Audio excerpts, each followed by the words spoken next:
ನಿನ್ನೆ ಬೆಂಗಳೂರಿನಲ್ಲಿ ಟೆಕ್ಕಿ ಆತ್ಮಹತ್ಯೆಯನ್ನು ಮಾಡಿಕೊಂಡಿರುವಂತಹ ಪ್ರಕರಣ ಇದೆಯಲ್ಲ, ಈ ಪ್ರಕರಣ ಈಗ ದೇಶಾದ್ಯಂತ ದೊಡ್ಡ ಮಟ್ಟದ ಹೋರಾಟದ ಕಿಚ್ಚನ್ನ ಹಚ್ಚಿದೆ.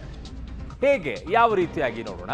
ಬೆಂಗಳೂರು ಟೆಕ್ಕಿ ಅತುಲ್ ಸುಭಾಷ್ ಆತ್ಮಹತ್ಯೆ ವಿವಾದ ಏನಿದೆ ಪ್ರಕರಣ, ಅತುಲ್ ಪರವಾಗಿ ದೇಶಾದ್ಯಂತ ಪ್ರತಿಭಟನೆ ನಡೀತಾ ಇದೆ. ಸರ್ಜಾಪುರ ರಸ್ತೆಯ ಇಕೋಸ್ಪೇಸ್ ಮುಂಭಾಗದಲ್ಲಿ ಶ್ರದ್ಧಾಂಜಲಿಯನ್ನ ಸಲ್ಲಿಸಿದ್ದಾರೆ. ಅತುಲ್ ಸಾವಿಗೆ ನ್ಯಾಯ ಕೊಡಿ ಅಂತ ಮೊಂಬತ್ತಿ ಹಿಡಿದು ಪ್ರತಿಭಟನೆಯನ್ನ ಮಾಡ್ತಾ ಇದ್ದಾರೆ. ನೂರಾರು ಐಟಿ ಉದ್ಯೋಗಿಗಳು, ಎನ್ಜಿಒಗಳು ಭಾಗಿಯಾಗ್ತಿದ್ದಾರೆ. ಸೇವ್ ಇಂಡಿಯಾ ಫ್ಯಾಮಿಲಿ ಫೌಂಡೇಶನ್ ನಿಂದ ಶ್ರದ್ಧಾಂಜಲಿಯನ್ನ ಮಾಡಲಾಗ್ತಾ ಇದೆ. ಸೊ ಇನ್ನು ದೆಹಲಿಯಲ್ಲೂ ಕೂಡ ಪ್ರತಿಭಟನೆಯನ್ನ ಮಾಡಿದ್ದಾರೆ. ಜಂತರ್ ಮಂತರ್ನಲ್ಲಿ ಮೊಂಬತ್ತಿ ಹಿಡಿದು ಪ್ರತಿಭಟನೆಗೆ ಮಾಡಕ್ ಮುಂದಾದ್ರು. ಸೊ ಅಲ್ಲಿ ಪೊಲೀಸರು ಅವ್ರನ್ನ ವಶಕ್ಕೆ ಪಡೆಯುವಂತಹ ದೃಶ್ಯಾವಳಿಗಳನ್ನ ನೋಡ್ತಾ ಇದ್ದೀರಾ. ಪುರುಷರಿಗೂ ಕೂಡ ಸಮಾನ ಕಾನೂನಿಗೆ ಸೋಷಿಯಲ್ ಮೀಡಿಯಾದಲ್ಲಿ ಕ್ಯಾಂಪೇನ್ ಅನ್ನು ಶುರು ಮಾಡಿಕೊಂಡಿದ್ದಾರೆ. ಸೊ ಸಮಾನ ಕಾನೂನಿನ ವಿಚಾರದಲ್ಲಿ ಈಗ ಬಹಳ ದೊಡ್ಡ ಮಟ್ಟದ ಟ್ರೆಂಡ್ ಶುರು ಆಗಿದೆ. ದೆಹಲಿಯಲ್ಲೂ ಕೂಡ ಜಂತರ್ ಮಂತರ್ ಬಳಿ ಮೊಂಬತ್ತಿ ಹಿಡಿದು ಪ್ರತಿಭಟನೆಯನ್ನ ಮಾಡ್ತಾ ಇದ್ರು. ಅದಾದ ನಂತರ ಪೊಲೀಸರು ಅವ್ರನ್ನ ವಶಕ್ಕೆ ಪಡ್ಕೊಂಡಿದ್ದಾರೆ. ಇನ್ನೊಂದು ಕಡೆಗೆ ಬೆಂಗಳೂರಿನಲ್ಲೂ ಸಹ ಸರ್ಜಾಪುರ ರಸ್ತೆ ಇಕೋಸ್ಪೇಸ್ ಮುಂಭಾಗದಲ್ಲಿ ಶ್ರದ್ಧಾಂಜಲಿಯನ್ನು ಕೂಡ ಸಲ್ಲಿಸ್ತಾ ಇದ್ದಾರೆ. ನನ್ನ ಸಹೋದ್ಯೋಗಿ ಈಗ ಲೋಕೇಶ್ ನನ್ನ ಸಂಪರ್ಕಕ್ಕೆ ಸಿಗ್ತಾ ಇದ್ದಾರೆ. ಲೋಕೇಶ್, ಸದ್ಯಕ್ಕೆ ಏನಾಗ್ತಾ ಇದೆ, ಯಾವ ರೀತಿಯಾಗಿ ಜನ ಸೇರ್ಕೊಂಡಿದ್ದಾರೆ, ಯಾವ ರೀತಿಯಾಗಿ ಶ್ರದ್ಧಾಂಜಲಿ ಸಲ್ಲಿಸೋಕೆ ಈಗ ಮುಂದಾಗಿದ್ದಾರೆ?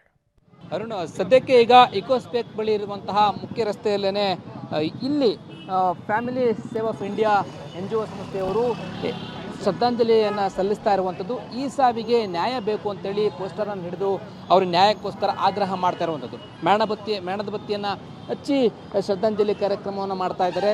ಅಂದರೆ ಈ ಸಾವು ನಿಜಕ್ಕೂ ಈ ಥರದೆಲ್ಲ ನ್ಯಾಯ ಸಿಗಬೇಕಾಗಿದೆ ಅಂತೇಳಿ ಒತ್ತಾಯನ ಮಾಡ್ತಾ ಇದ್ದಾರೆ. ಮಾತಾಡ್ತೀನಿ ಸರ್, ನಮಸ್ತೆ. ತಮ್ಮ ಆಗ್ರಹ ಏನು ಸರ್? ಸರ್ ನೋಡಿ, ಇವಾಗ ನಮಗೆ ತುಂಬ ಅನ್ಯಾಯ ಆಗಿದೆ ಸರ್. ಲೈಕ್ ಇವಾಗ ನಮ್ಗೆ ಅತುಲ್ ಅಂತ ಯಾರಿದ್ದಾರೆ ಅಂಥ ಅತುಲ್ಗಳು ತುಂಬಾ ಇದ್ದಾರೆ. ಬಟ್ ನಮ್ಮ ಅತುಲು ಒಂದು ಸ್ಟೇಟ್ಮೆಂಟ್ ಮಾಡಿದ್ದಾರೆ. ಲೈಕ್ ಅವ್ರ ಡೆತ್ ಬಂದ್ಬಿಟ್ಟು it's a big statement to judiciary, to the corrupt system and also corrupt women who are filing false cases. ಅದನ್ನು ಸಪೋರ್ಟ್ ಮಾಡ್ತಿರೋದು ಯಾರು? ನಮ್ಮ ಸಿಸ್ಟಮೇ ಸಪೋರ್ಟ್ ಮಾಡ್ತಿದ್ರು. ಸೊ ಅವರು ತೀರೋಗಿರೋದಕ್ಕೆ ನಾವು ಸುಮ್ಮನೆ ಇರೋಕ್ಕಾಗಲ್ಲ. ಅವ್ರಿಗೆ ನಾವು ಶ್ರದ್ಧಾಂಜಲಿ ಅರ್ಪಿಸಬೇಕು, ಅವ್ರಿಗೆ ನ್ಯಾಯ ಸಿಗಬೇಕು ಅಂತ ನಾವು ಹೋರಾಡ್ತೀವಿ. 498 ಕಾಯ್ದೆ ಉಲ್ಲಂಘನೆ, ದುರುಪಯೋಗ ಆಗ್ತಾ ಇದೆ ಅಂತ ಆರೋಪ ಮಾಡಿ 12 ಬೇಡಿಕೆಗಳನ್ನು ಇಟ್ಟು 12 ಬೇಡಿಕೆಗಳು ಈಡೇರಿದರೆ ನನ್ನ ಸಾವಿಗೆ ನ್ಯಾಯ ಸಿಗುತ್ತೆ, ಆತ್ಮಕ್ಕೆ ಶಾಂತಿ ಸಿಗುತ್ತೆ ಅಂತೇಳಿ ಅವ್ರು ಹೇಳಿರುತ್ತೆ. ಹೌದು ಸರ್, ಬೇಡಿಕೆಗಳು ಇಟ್ಟಿದ್ದಾರೆ. ಅವರು ಎಲ್ಲರಿಗೂ ಬೇಡಿಕೆ ಇಟ್ಟಿದ್ದಾರೆ. ಆ್ಯಕ್ಚುಲಿ ಅವ್ರಿಗೆ ಇಮೇಲ್ ಕೂಡ ಕಳಿಸಿದ್ದಾರೆ, ಸುಪ್ರೀಂ ಕೋರ್ಟ್ಗೆ, ಹೈಕೋರ್ಟ್ಗೆ ಕೂಡ ಇಮೇಲ್ ಕಳಿಸಿದ್ದಾರೆ ನ್ಯಾಯ ಸಿಗಲಿ ಅಂದ್ಬಿಟ್ಟು.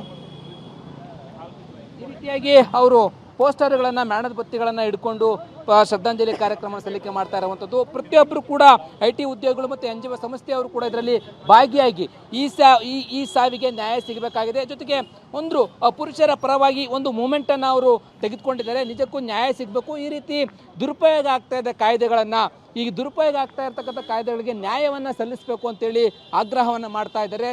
ಇದು ಒಂದು ಧ್ವನಿ ಎಲ್ಲಿವರೆಗೂ ತಲುಪಬೇಕು ಅಂತಂದರೆ ಏನು 498 ದುರುಪಯೋಗ ಆಗ್ತಾ ಇದೆ ಅಂತೇಳಿ ಆರೋಪ ಮಾಡಿದರೆ ಅದು ಸರಿ ಹೋಗಬೇಕು. ಇಂತಹ ಘಟನಾವಳಿಗಳು ತುಂಬ ಇದ್ದಾವೆ. ಅವುಗಳು ಕಷ್ಟವನ್ನು ಅನುಭವಿಸ್ತಾ ಇರೋರು, ನೋವನ್ನು ಅನುಭವಿಸ್ತಾ ಇರುವಂಥ ಪುರುಷರಿದ್ದಾರೆ. ಅವ್ರಿಗೆಲ್ರಿಗೂ ಕೂಡ ನ್ಯಾಯ ಸಿಗಬೇಕಾಗಿದೆ. ಆ ನ್ಯಾಯ ಸಿಗಬೇಕು ಅಂತಂದರೆ ಇವತ್ತು ಆಗಿರುವಂಥ ಸಾವು ಏನಿದೆ, ಈ ಸಾವಿಗೆ ನ್ಯಾಯ ಸಿಗಬೇಕು. ಜೊತೆಗೆ ಕೆಲವೊಂದಿಷ್ಟು ಬದಲಾವಣೆಗಳು ಆಗಬೇಕಾಗಿದೆ. ಅವರ ಬೇಡಿಕೆಗಳು ಏನಾಗಿದೆ ಆ ಬೇಡಿಕೆಗಳನ್ನು ಕೂಡ ಈಡೇರಬೇಕಾಗಿದೆ. ಆ ಬೇಡಿಕೆಗಳನ್ನ ಈಡೇರಿಸಿದ್ರೆ ಅವ್ರಿಗೆ ನ್ಯಾಯ ಸಿಗುತ್ತೆ ಅಂತೇಳಿ ಪೋಸ್ಟರ್ಗಳನ್ನು ಹಿಡ್ಕೊಂಡು ಮೇಣದ ಬತ್ತಿಗಳನ್ನು ಹಚ್ಚಿ ಶ್ರದ್ಧಾಂಜಲಿ ಕಾರ್ಯಕ್ರಮವನ್ನು ಮಾಡ್ತಾ ಇರುವಂಥದ್ದು.